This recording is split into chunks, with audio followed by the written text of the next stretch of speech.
Welcome to newspaper analysis session for the July 21. So we are going to discuss very important topics today. So very important article has been given on this aviation safety. Okay, where is it? Reform cannot wait. Aviation safety, it is a stake. So this is the article that was given in the Hindu. So it is given in a very beautiful manner. So what all the issues are there currently in the aviation sector related to the security, it has been provided and suggestions has been provided. So we need to know, this is the most expected question for this year mains, and they may even ask for the upcoming mains also. So we do not know when they will ask, but they will ask. And then apart from this, there is one article on the temples reform. So there is always a debate about the providing autonomy for the Hindus temple management. So there is a debate, one section of the people, they are asking that there should not be any kind of government interference in the temple management. However, there is some kind of regulation on this. So there is an article discussing about the same concept. We will try to get some kind of clarity and related Supreme Court judgments on this, and also the act related to this thing. So we will try to get clarity on this aspect. And then again, one more important article on the AI. This article is not about the general significance and the issues. It is talking about the governance deficit, what India can do. So from the point of view of the governance, the regulation aspect of the AI, this article is definitely an important thing. We will try to discuss about this thing. And again, EU has introduced a kind of software initiative in order to reduce the usage of the like internet by the children. So in order to put some kind of restrictions regarding their usage to the children especially, so that to reduce the access of adult content for the children under 18. So they are trying to bring some kind of restrictions. It is also a very good move. And water bomb, the China's dam is being called as a water bomb. Why it is called as a water bomb? Okay, we'll try to discuss how this thing can be used as a weapon. So this is also another important article. So all the articles are very important and very relevant. So we'll try to discuss each and every article. So the first major important article is Brahmaputra. So we have seen, if you remember, we have discussed already about the Brahmaputra river, the source and the destination of the Brahmaputra river. So basically, nearby, okay, it generally originates in the Tibet region as a Yarling Zangbo, which we call as a Sangpo river, okay, near the Manasarovar lake. So here, this Brahmaputra river originates. So if you see this, so primarily it is flowing in the China, and then here it will take the turn and it will enter into the India. So here China is going to construct the dam. If you see here, from here it enters into the plains. So basically this is a plateau area, Tibet area, and from here it is moving down slope, and then from here it enters into this, and then finally it joins the Bay of Bengal, entering into the Bangladesh, and then from here the Meghna is also adding, it becomes a Padma river, and then it joins the Bay of Bengal. So this is a very important river. UPSC usually has this habit of asking the river and its tributaries. Sometimes they will ask right-hand tributaries, sometimes it will ask left-hand tributaries. Very long back, I have given the handmade diagram of the Brahmaputra rivers and its tributaries. Okay, so some other day I'll again add it. So it is already there in the PDFs on the Telegram channel of the Reflections IAS. It is there. You can go through.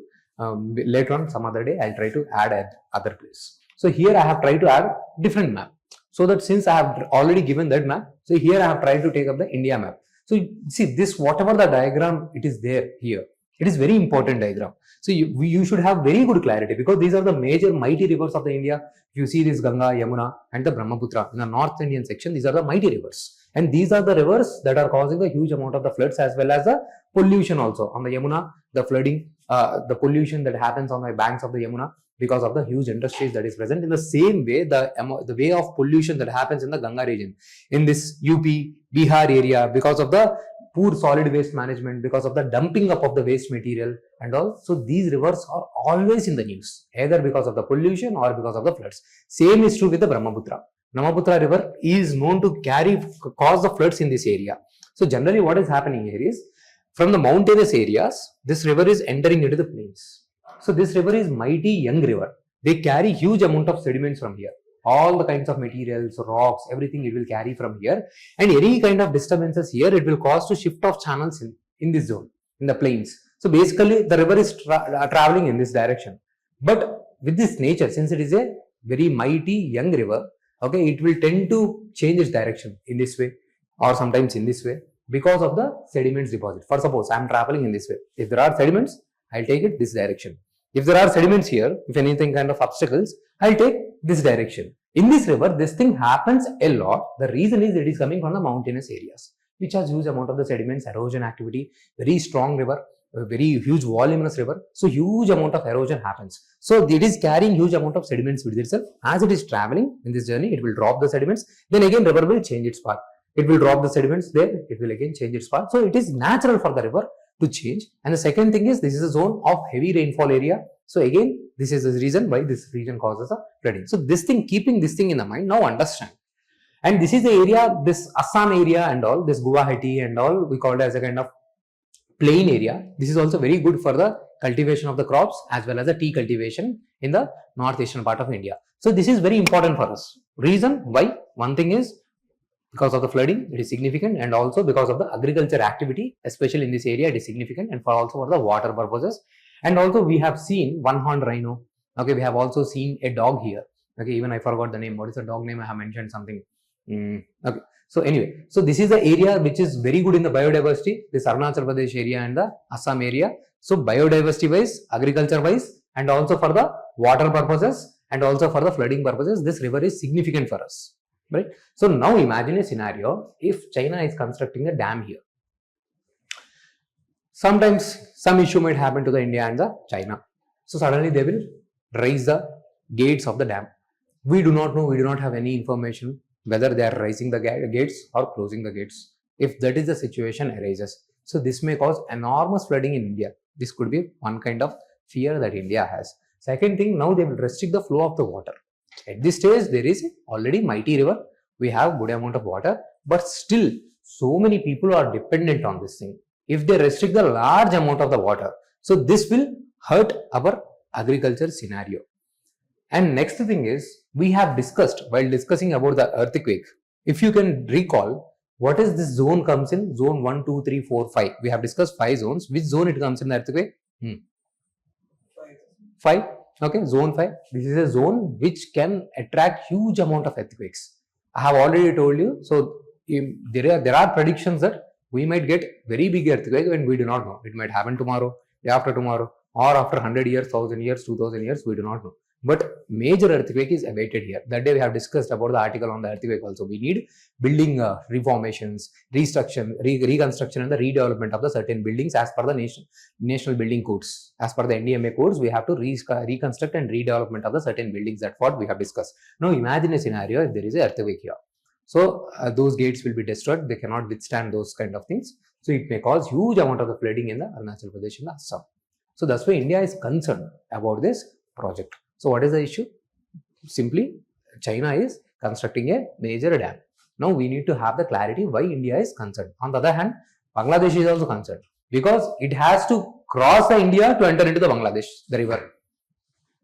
So even Bangladesh is concerned. So we don't have even a kind of international treaty. For suppose Indus Water Treaty that we had with the Pakistan is World Bank brokered international treaty, international mechanism. India has suspended the treaty. India has not completely dismantled the treaty. When it is something international rules based thing, India will not usually violate it because India is not China. We follow rules based order. We don't violate the rules. We don't violate any kind of rights. Okay, but such a kind of mechanism is not there. Pakistan was smart enough to make such deal in 1960s itself. Currently, we do not have. So we need to work on this thing. So is this clear? So here from the exam point of view, what do we need to understand? Prelims point of view, you need to understand origin and the way Brahmaputra is flowing and what kind of areas that it flows through and why it is relevant, and also tributaries. The main important aspect is tributaries and what kind of national parks, what kind of animals are there. So this area is also very important for us from the environment point of view. Then second thing for the mains, what could be the implications of such projects? This could be one question. Directly they may ask implications of this dam, or they may ask future World War III can be because of the water. This can be the question. Yesterday also we have discussed, not yesterday, last week. I have given you the framework how the disputes between the states are resolved regarding the water. When I was discussing about the Andhra Pradesh and Telangana, I have shared what are the constitutional provisions that are available. Okay, how we resolve the disputes. So there also you have seen how Andhra Pradesh and Telangana are fighting for the water. Here now countries are fighting. So this can be a kind of weapon. Okay, because India is a predominantly agriculture based country. So if you stop the access to the water, then it is going to definitely hurt a lot. Or they might severely hurt India by causing the floods. Okay, they can cause severe floods. Suddenly huge inflow of the suddenly dams are opened, huge inflow of the water can happen, and this is going to cause in the downstream area. Upstream means from where the river is originating, and downstream is the area that lying below in the next level. Okay, that might cause flooding in the downstream areas, flooding in the downstream area. So even Bangladesh is also concerned. This is a concept that we need to understand. Okay, so here see, China has initiated the construction of the massive hydropower dam project on the Yarlung Tsangpo river. The same Brahmaputra river, it is called as a Yarlung Tsangpo river. Okay, so they have started the project approval in 2023. Now they have given the funding. Okay, so this is in the Nyangachi region. So it is in this point. Okay, in this region, very close to the Arunachal Pradesh region. So estimated cost is 1.2 trillion yuan. Okay, it is similar to the 167 billion dollar. But construction started and no specific completion of the data. So China says you need not worry. Lower riparian countries. Understand this keyword, lower riparian countries. Okay, upper riparian, lower riparian. Those keywords you should have in clarity. Or else how will you write? Okay, this is causing the flooding. This may cause flooding into the lower lying countries. So right word is lower riparian, upper riparian. You should have the understanding about the country terminologies. Okay, fears of the environmental and strategic risk, including the reduced water flow, floods and sudden release. See here, Arunachal Pradesh CM has highlighted this thing as a kind of water bomb, because this can be utilized as a weapon. Now we need to have these things, whatever the things, those risks are there. So see here, this way we have to arrange the things. Loss of water for the agriculture. Reduced flow in the blocked nutrient-rich silt could degrade the soil fertility. You should give the clarity. I have seen students answer, they are submitting me. Like this, they will write only, it might impact our agriculture. In what way it will impact the agriculture? You might at least say, either it is a loss of the water, it might affect the moisture content, that is one thing. Then you have to substantiate how it will. Okay, here they are also saying, see, like I think I might not have told you, Indian soils are usually deficient in the nitrogen. Generally, whenever the river depositions happens, the soil's fertility will be enhanced. For suppose in the Terai region, in the river Ganga Yamuna Doab, there is a Terai region, especially in the UP area, because of the deposition of the river Ganga river, the soil's nitrogen availability will get enriched. Only soil which has a nitrogen is a Terai soil. You may write down that point. Okay, in this way, because of the river deposition, nutrient capacity will be enhanced. Now you are restricting the water, so this might also impact the nutrient capacity. That's how we will substantiate the point. And again, this will affect the biodiversity, especially the Sundarbans delta. It is present in the Bangladesh. See, Sundarbans is a mangrove forest. Basically, if you have understood the mangroves, these are the mangroves are living in a kind of ecosystem where it is a kind of transitional between the marine ecosystem and the terrestrial ecosystem. On the other side, for the family of mangroves, here you have the Bay of Bengal, ocean. Okay, that is a marine ecosystem, water-based, and here you have the land-based ecosystem. Here, if you see, the salt content is less. Here, if you see, the salt content is more. So this mangroves area they are able to sustain because the fresh inflow of the river water is coming, and at the same time there is also inflow of the salt water. There is a balance. Now, for suppose if I am stopping the inflow of the fresh water, mangroves fresh water content is getting reduced, so there is a possibility that may die also. And on this, around this mangrove forest, there are Bengal tigers and also many local animals. Flora and fauna is also sustaining in this mangrove ecosystem. So this might also threaten that ecosystem. So are we clear? And this also earthquakes and the dam failure. So feared catastrophic tsunamis downstream, wiping out the ecosystems and the population. It can be disastrous if such a large scale project is constructed and some kind of earthquakes happen. Okay, floods, abrupt release of floods can submerge the things, and nearby you can not just about the Adi tribes. Okay, there are various tribes present in that area. Okay, so all those mountain areas like your Naga, okay, and Miri, Mishmi, Garo. So all these names, all those hilly areas names are linked with the tribal names. So those hill areas and tribal groups are same. Okay, the names are same. Okay, so many tribals, huge, so many tribals that are present in the Northeast. That's why we talk about the Northeast diversity. So there are inter-tribal conflicts, tribal conflicts, tribal versus outsider conflicts, tribal versus government conflicts. These are the three conflicts that are present in the Northeast. Just remember, this is the statement given by long back by the Ministry of Home Affairs. In the Northeast, three types of the conflicts: tribal versus tribal, tribal versus outsider, and tribal versus government. Broadly, these are the conflicts that are there in the Northeast. So this is the thing. So India is asking more about the more clarity to take care of the lower riparian countries. So India is asking more a kind of international treaty that is there with the Pakistan. Okay, similar kind of mechanism it is asking. Even though if it is there, China it will not be following those things. Okay, those orders and all. We need to see. Okay, we'll wait and see what steps India will take.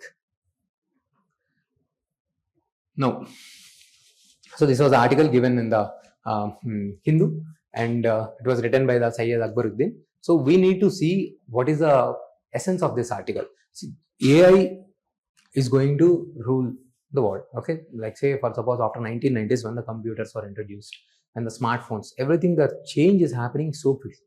If you see currently whatever the new platform, ChatGPT, Grok, everything. Okay, so they are completely changing the things. Now they have to be properly regulated, properly monitored, and some kind of rules has to be introduced in order to handle this thing. Currently, what has happened, there was a Paris summit last time, the last year itself. I think UPSC has also asked a question this year. They wanted to bring some kind of inclusive governance where it also supports the developing countries and least developed countries. Why this point has been raised? Like we have discussed, AI development requires huge amount of the semiconductors, chips. Those things, even India do not have the capacity. USA is the one who has developed that level of capacity, and China is currently matching with the USA, and Europe is in the position. Even India is not able to cope up or catch up with these countries. So this is a kind of like new nuclear bomb. You need to understand the gravity of the scenario. See now, currently all those developed countries' economies got stagnated, and India is growing in this scenario because we have demography. Productive youth, they are working. Now imagine a scenario where you don't need the population, machines will work. So all of your youth population is going waste if you don't get clarity or don't get access to this technology. This is one aspect. You need inclusive availability and access to everyone. But currently it is not possible because our country, we do not have access to development of that level of chips. Technology is not there, and this is one aspect. Second aspect, we are not yet sure for suppose Grok, whatever it is. We have seen there are possible biases in this AI. They will respond whatever the questions you will ask them. Okay, how do I deal with the breakup? Will I find the boyfriend, girlfriend? Okay, so whatever the questions you are sending. Okay, so it is based on the information that has been already fed. Okay, so the algorithm works like this. Now you need to make sure that you are not feeding it a kind of biased information. So how do you manage? How do you make sure that this is next thing? So how safe are they? So this article is asking the questions. How safe is this? So have you checked this thing? No, why this thing entire debate is coming is because next year India is going to launch a AI meeting. Okay, or a global meeting that is going to happen in the Delhi. So India has created on the platform. India has asked, give us suggestions how to make this AI more inclusive. So like this, that's why this person is giving some kind of suggestions. So they are saying about all these aspects. So there are what kind of threats that AI might cause. Okay, we need to create a kind of shared safety tools so that it does not create such kind of biasness. This is a one point. Now, we should make a goal how this AI is able to help energy sector and how is this AI is able to help the girls, education and the health sector. Okay, so we need to have the clarity. So, okay, government will use the AI. So, what impact are you going to create for the healthcare sector? What impact are you going to create for the women? What impact are you going to create for this education sector? So we need to have the parameters. It's not just a simple parameters, and there should be tracking and progression. So these things you can use it as a kind of suggestions. Okay, in the AI answers, this will make your answers different and unique. Okay, there should be a proper report card to discuss these things. Okay, then include the global south. This is what I was talking about.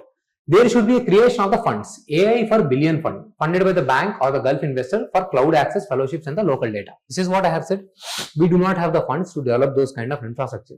These things won't happen, okay, just for the suggestion sake, for the writing for sake. Who will give up the power? No country is going to do that. But for us, for the writing purposes, for the answer purposes, we need to talk, okay. So there should be creation of the AI for the billion funds. If you have seen the discussions of those times, okay, 2-3 months back, 4 months back, when the debates were happening, no country was talking about this thing. There was no declaration also, because they want to utilize this thing. They want to create a new kind of power. Okay, that's why India is really concerned. India is pushing AI mission and all. So if we fall behind, we are going to lose, because we are the country who is having a huge population. What will you do? We have already seen, okay, a youth without any kind of money, direction, goal is wasted.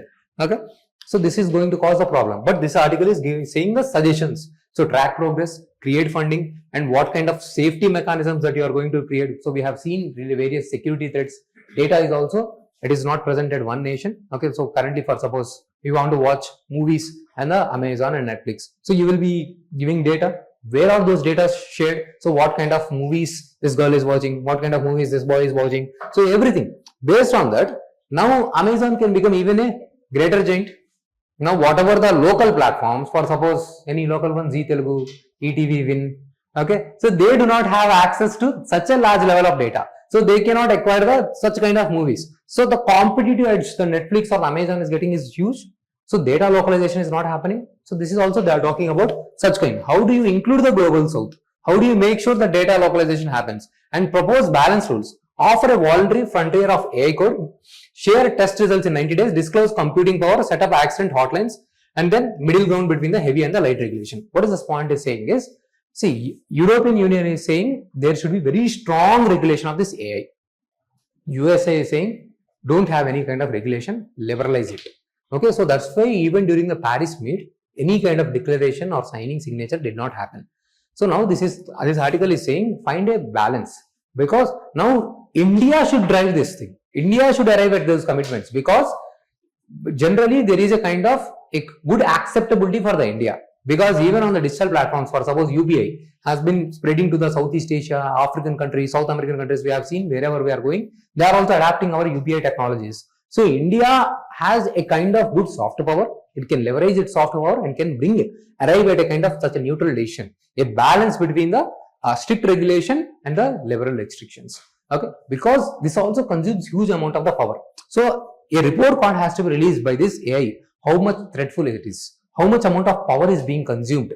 Because whenever those Ghibli arts, you will say, okay, create my with my ex-girlfriend. Okay, create this image. Okay, so but this will consume huge amount of energy just to create one kind of image, and also you need to upload your pics. It is being transferred to the USA or Russia or anywhere. Those things are there. That does not mean. So this is also a kind of safety threat. What kind of security threats are there? So you have to release that report card. How much amount of energy consumption? We do not have the clarity on all those aspects, so it has to be released, and we have to work on these 5 aspects. Okay, prevent splits. So this is what I have said. Instead of dividing the countries on what level of the standards of regulation is required, break it. Okay, do not allow such kind of prevention.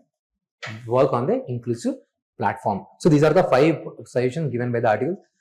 So usually we can capture these 5 suggestions. This is very good, very nicely given. So we can utilize these things in the exam.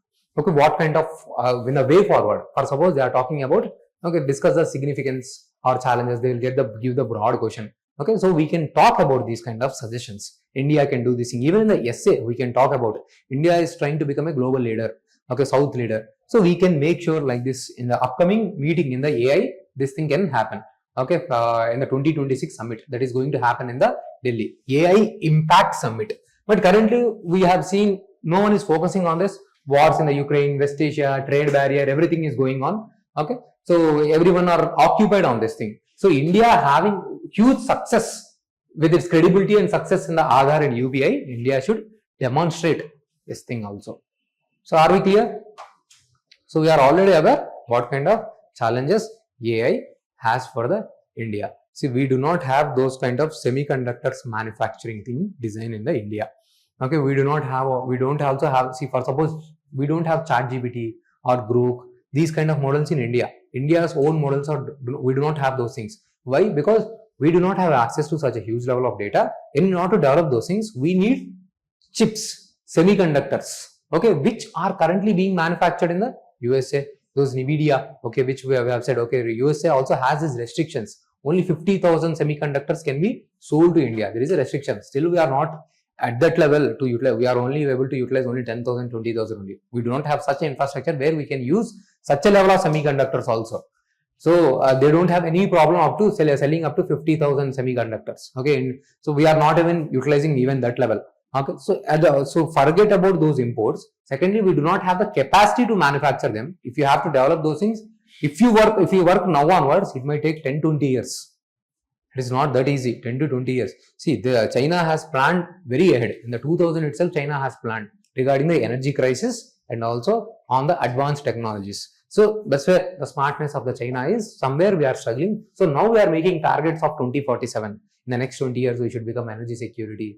So by then, we don't know how many of us will be there, 2047. So this is the plan that is going on. So you should have the clarity, okay, what India can do. So this is the currently fragmentation, lack of inclusivity, global south is not being concerned. So many things are going. But so much will change world in the next 10 years. Okay, so many robots will come on the thing. Okay, so yeah, I don't know. So we need to see, we need to wait and watch what will happen. I'm also excited. So we need to also upskill, continuously keep upskilling, keep learning. Next competition is not just with your fellow aspirants, even robots will compete for your job. Okay, so that's why we should be very, very productive, very, very active also. So survival of the fittest. Okay, that is important. Even if you work hard, sometimes nothing will work. Okay, so there is no guarantee when you work hard also. If you are not working hard, that's it, you are gone. Okay, so that's why you need to work hard. So I have given briefly about this thing, about the Paris AI Summit 2025. So what they discussed about those inclusivity, safety, but that declaration did not took place. So I have given also what was the meeting's major agenda and all. So on this thing, they have asked the recent UPSC prelims question because this was such a crucial topic. See, according to you, this is the expected area now. See, in the prelims, this is such a huge thing.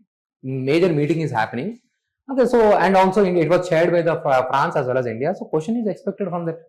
So very easy and expected question. Okay, so that's fine. Let's move forward.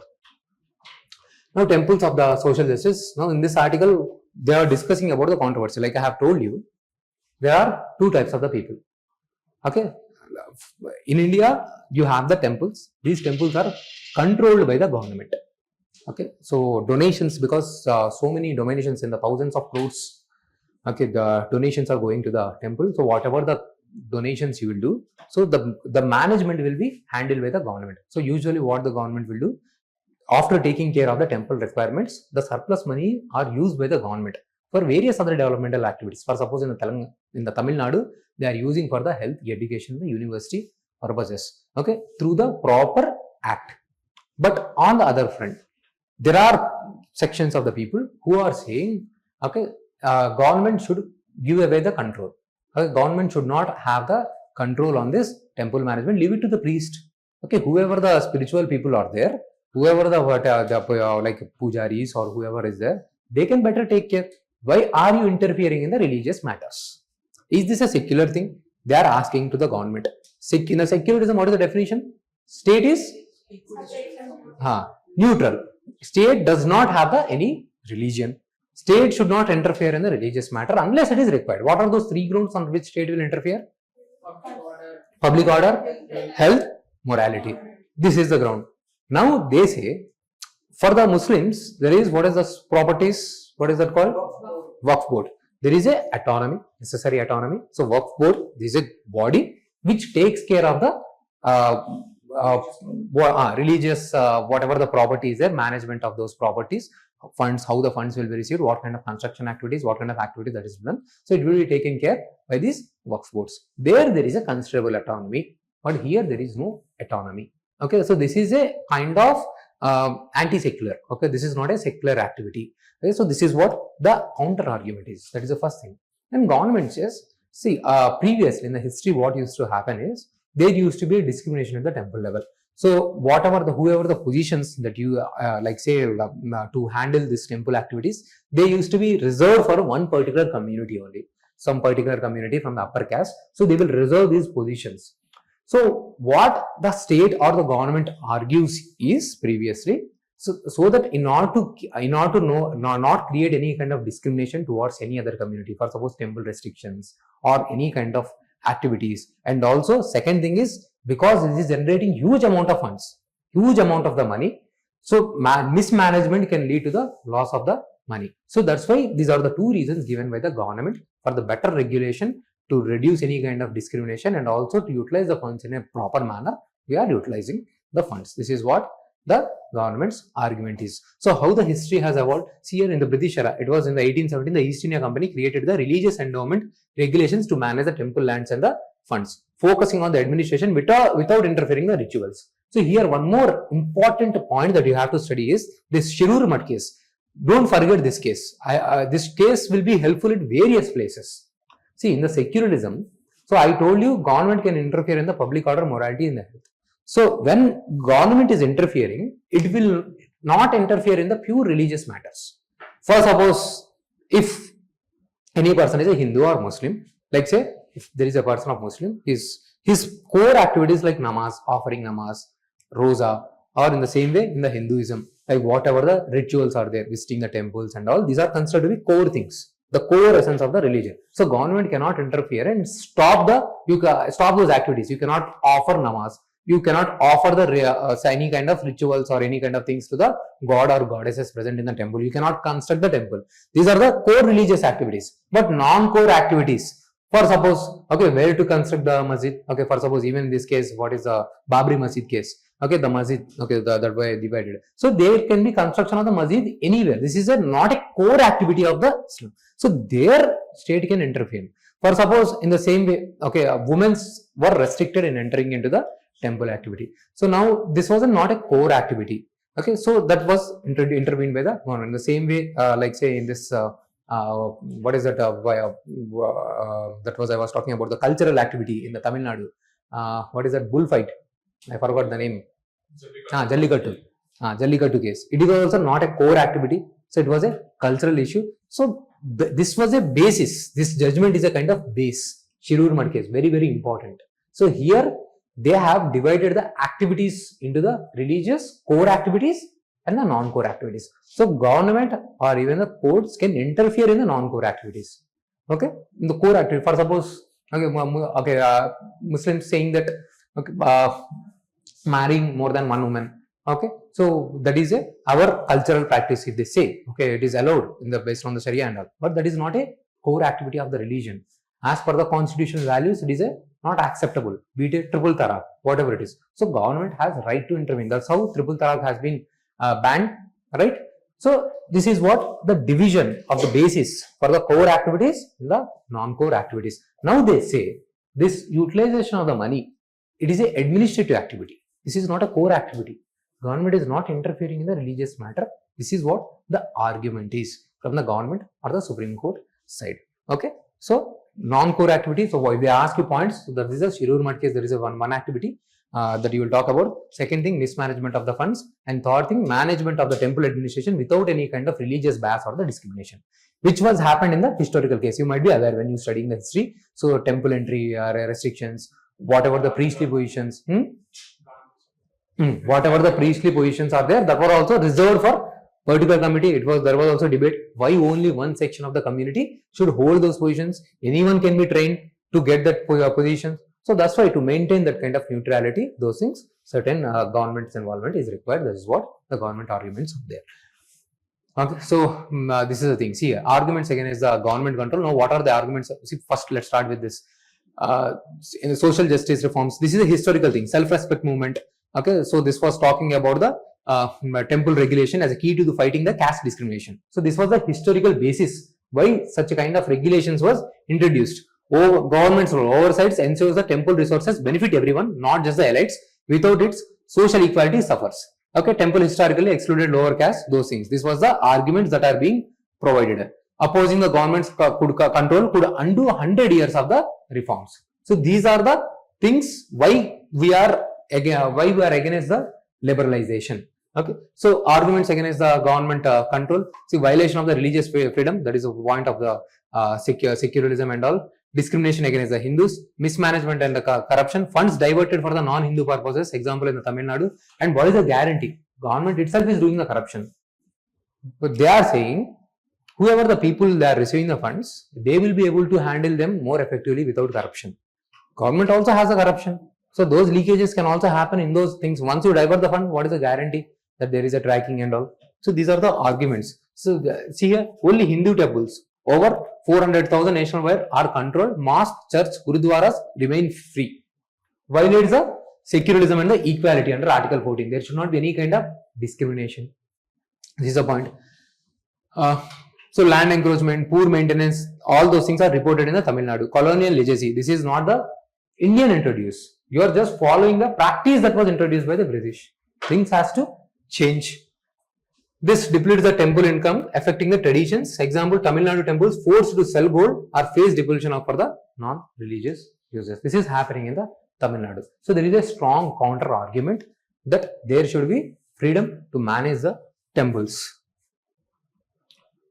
Okay, same thing, it has come again. Okay. Why the prayer people are asking for this?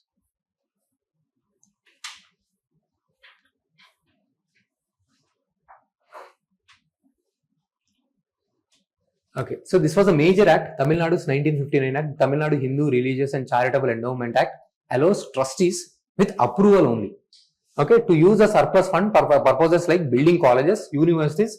Surplus is what is left after the temple's maintenance, and court also have upheld this thing in the various time periods. So this is the point. So like this, using the same argument, core activity and the non-core activity. So they have separated it. See, in the Chidambaram temple case, Supreme Court handed the management back to the priest from state control, emphasizing autonomy for the religious denomination. In the recently, Supreme Court ruling in April 2025 dismissed the petition challenging this Tamil Nadu's act, directing to High Court first no stay on the Tamil Nadu priest appointment, but highlighted the ongoing debates. So Supreme Court is currently not taking any kind of those petitions challenging to quash those, to block those acts that were passed by the Tamil Nadu government, but debate is going on. So this article, in this article, he highlights it. So whatever the surplus money, only after the consent, they are using it for the schools and the colleges. They are using for the very good purpose. Let's not spoil it. This has evolved after so much of fight. Again, all the funds, all the money might go waste. It might be purely get into the only religious aspect. Already we have enough temples, so that is a debate on one side. Okay, on this thing. So we need to see, that is the other conclusion. Government regulation of the temples, secular side is a temple of the social justice. It turns religious resources into the tools for the education and the equality. He says, even in the past, the temples were not just religious, not for the religious purpose. They were the activities of the learning. There were many business activities used to happen, cultural activities used to happen. So we should not restrict a temple only for the religious activities. That money has to be utilized. If it is doing the well-being of the people, it has to go forward. Okay, so both the side arguments are very strong. Okay, on the one side they are saying they should not interfere, while other religions are not, because there the funds are not that very high. Okay, it can be whatever it is. So the arguments are strong on both the sides. So some people will say there should be not any kind of regulation.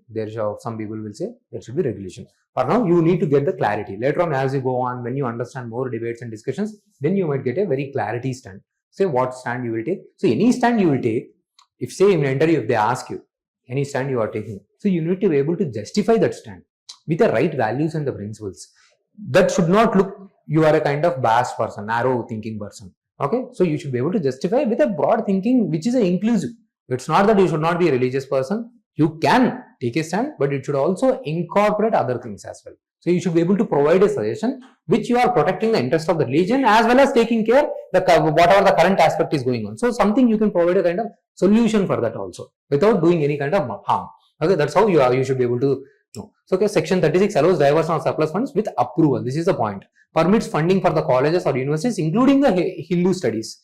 Government collects the administrative fees. Okay, 5 to 10% of the income from the larger temples. Again, this is a fees collected by the government to manage those things. So some amount of money is going on. This also can be used as a argument, right? Counter why we should not have any kind of government intervention. Additional money is going to the government. So got the clarity?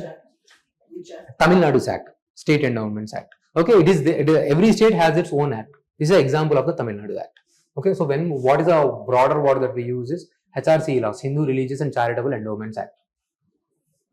Clear? Are we clear? This is a debate that is going on. You might have seen Free the Temples movement. Those things are coming up in the news. Okay, so that is the article they have taken up. Now another very good move, use age verification software initiative.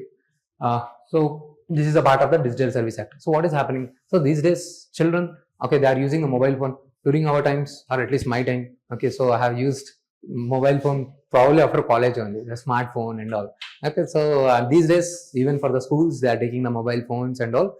Problem is, say, we even give the voting rights only after 18 years. Some kind of maturity will not develop. Only when you see, only as you progress, so maturity will come. So that's why the age of consent in the sexual activities also, they have increased to the 18. Now they want to come down to the 16 because of the practicality, not because of thinking the maturity levels are enhanced. Anyway, those things are happening. Yesterday we have seen the POSCO, whatever the thing is happening. So we should not deliberately hurt the people who are involved in the consent. So that is a different debate. So point I am trying to convey here is, it will take some time for the children to get mature. So that's why the age is 18, and also for the marriage and all, we have kept a higher age, 21. The children's age is not well developed. For the 14 and 18, generally hormones are very strong. They will take over. They will not have that kind of strength to control their those hedonistic tendencies, those pleasurable things and all. So they will get misguided. They will get misfired. You can imagine where the students are getting addicted. It becomes very difficult. After a certain time period, after a certain time period of age, they will know what is good and what is bad. They will take a calculated decision. They will not get addicted. They will have the clarity. This is wrong. This does not work. And if for the 14, 15, 16, they do not know. They do not have the access. So this is the one that is talking about these things. Even I get students message, sir, I got addicted to those adult websites. So what should I do? Okay. So basically, whenever we get addicted to something, one best thing is, instead of fighting on the addictions, we should work on what is driving us, what is the interesting thing. For suppose you are thinking about some person which you don't want to think. Okay, so what you can do is, you are focusing on what is the another good thing that you like. So when something is really driving you, for suppose your preparation or something, any other activity, something you are playing game, some kind of any dance or anything, it is really driving you, giving you internal happiness, internal satisfaction. Your focus should be on that aspect. So automatically after a certain time period, any other addiction or any other activity, it will not matter you much. Focusing on it, you will feel useless. So that is the right way to deal with the addictions. You have to focus on what is required than focusing on what is not required. If you think 10 times I should not do this, 100 new thoughts will be generated and you will end up doing the same thing. So that is what is required.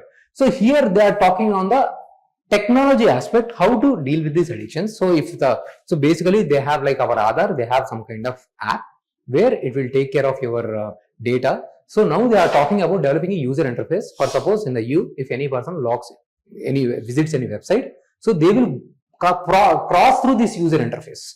So where they are already having the data. For suppose everyone's data is collected through the Aadhaar and all. Now if you have to enter into any website, so they will check this person's age and all, and then only they will provide the access. So now the others are saying, okay, this is violating our privacy, those things, because now see, for suppose if Aadhaar is the information, now whatever the website, whatever it is visiting, everything is getting collected.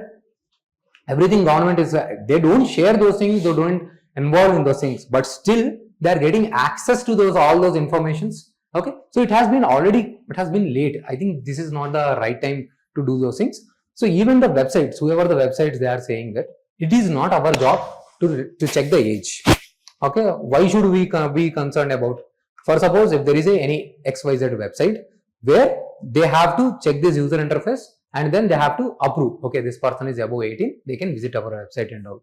Okay, there would be so many other websites who are not following these regulations and all. So if this particular website is not giving them access, then automatically we know the people's mindset, they will check for the other websites which is not providing any kind of restrictions. Then those websites can be they might be very harmful. Only to trap these kind of people, there can be new websites, they can be hacked, they can extract your safety and secured information, and they might cause you a lot of harm. So this is the other side. So on the positive front, yes, we need such a kind of restrictions on the children.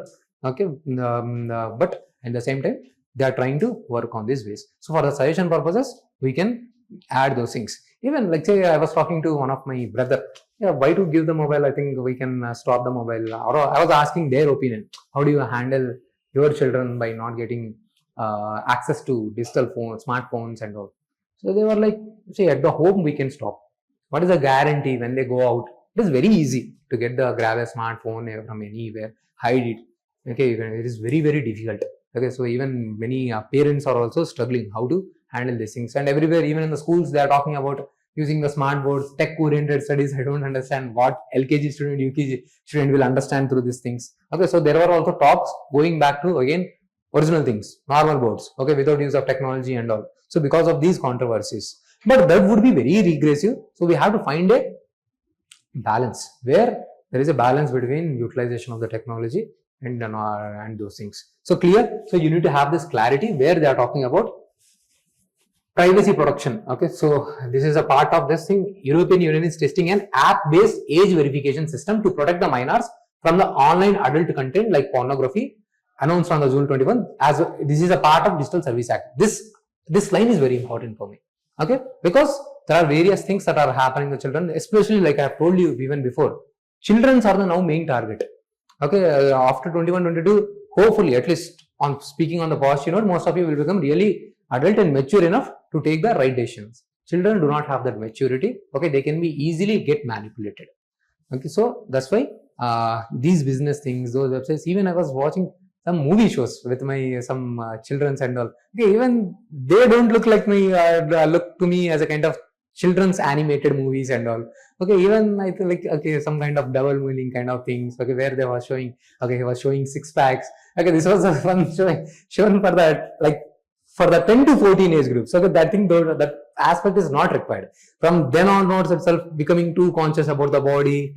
Okay, boys, girls, fairness and all. Unnecessarily, I don't think that is required. Okay, what was there even in my, I think I remember in my 11th class, even my 10th class. Okay, then I used to watch Mowgli.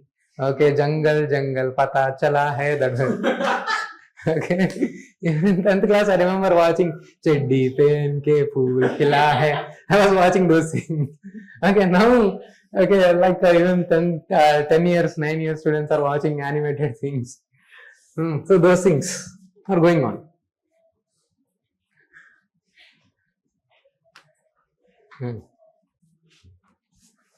So this is the next important article regarding the aviation safety.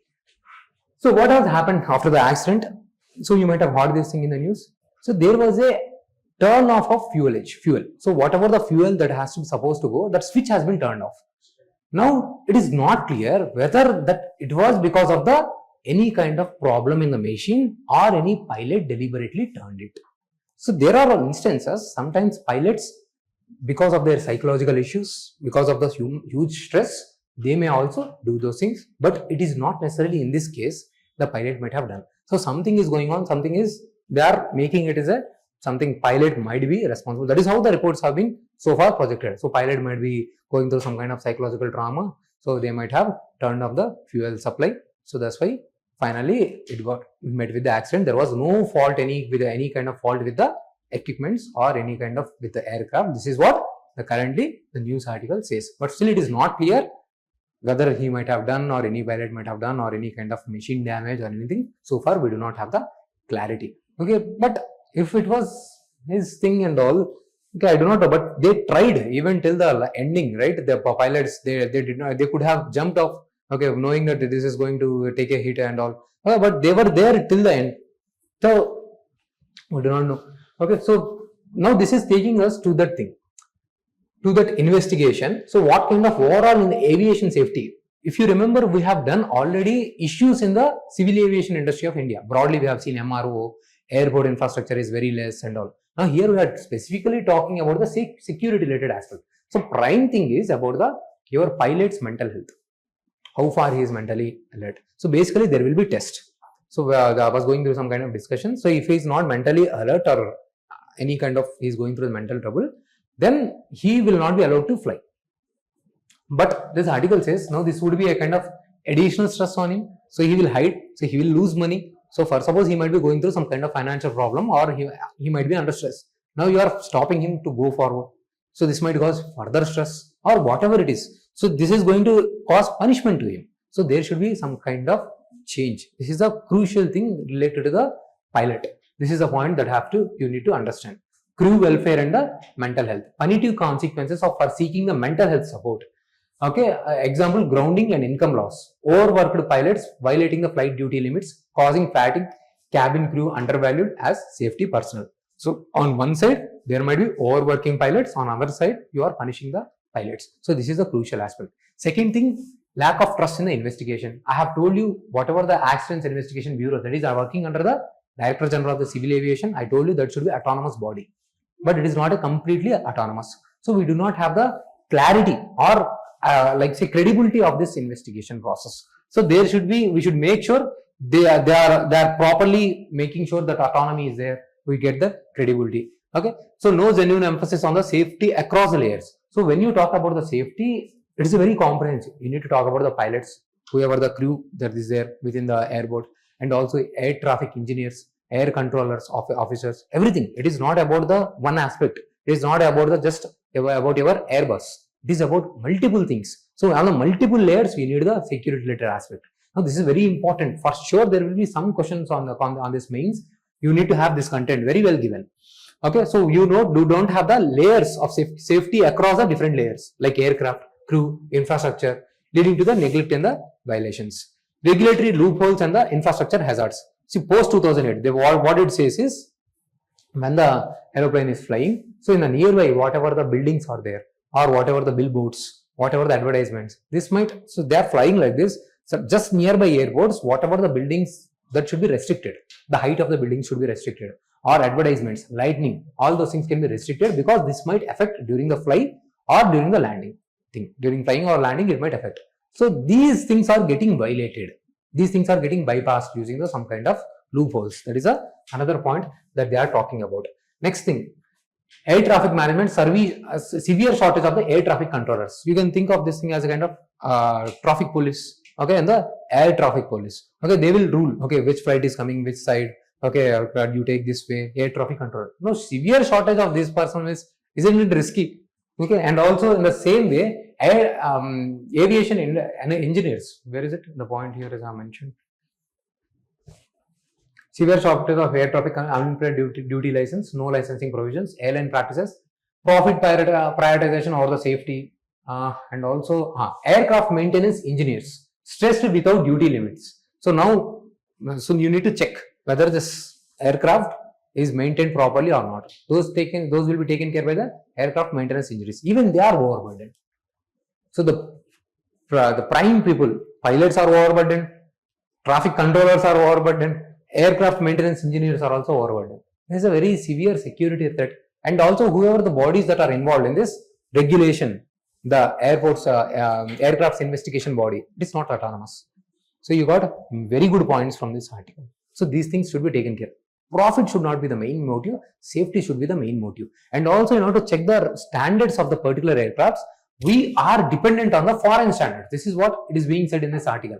Okay, profit prioritization, ineffective DGC appointed officers lacking authority, and we are basically dependent on the standards that are set by the USA and the UK in order to check the quality. Okay, where is it? Where is the point? Okay, so it is there here. You can check. Here it is. DGCA's over reliance on the foreign regulators. Okay, the European and the USA regulators. So these are the prime concerns of the articles, and then it has suggested a reform, proper safety culture, and the same thing, regulation, accountability. Okay, so those same things has been mentioned.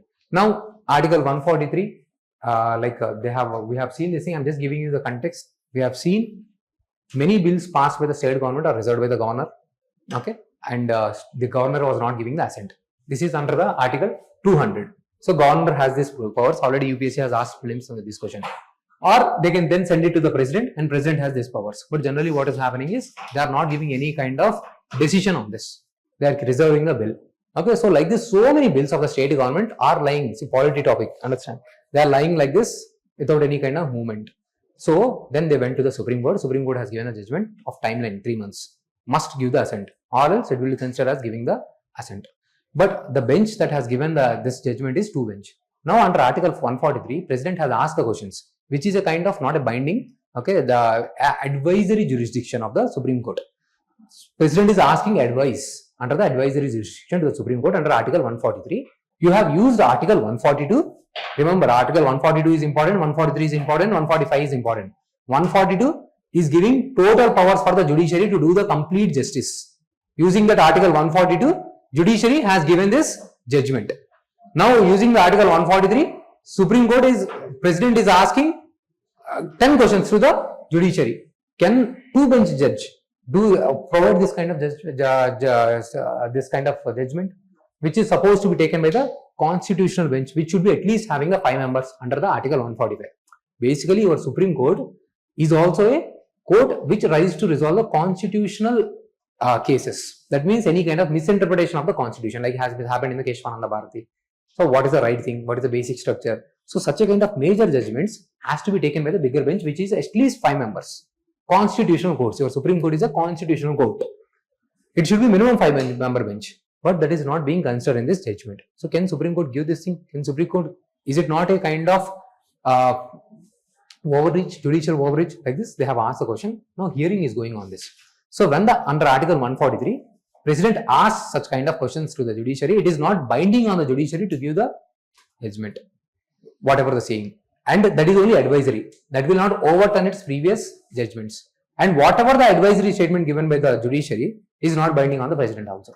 So are we clear on these things on Article 143?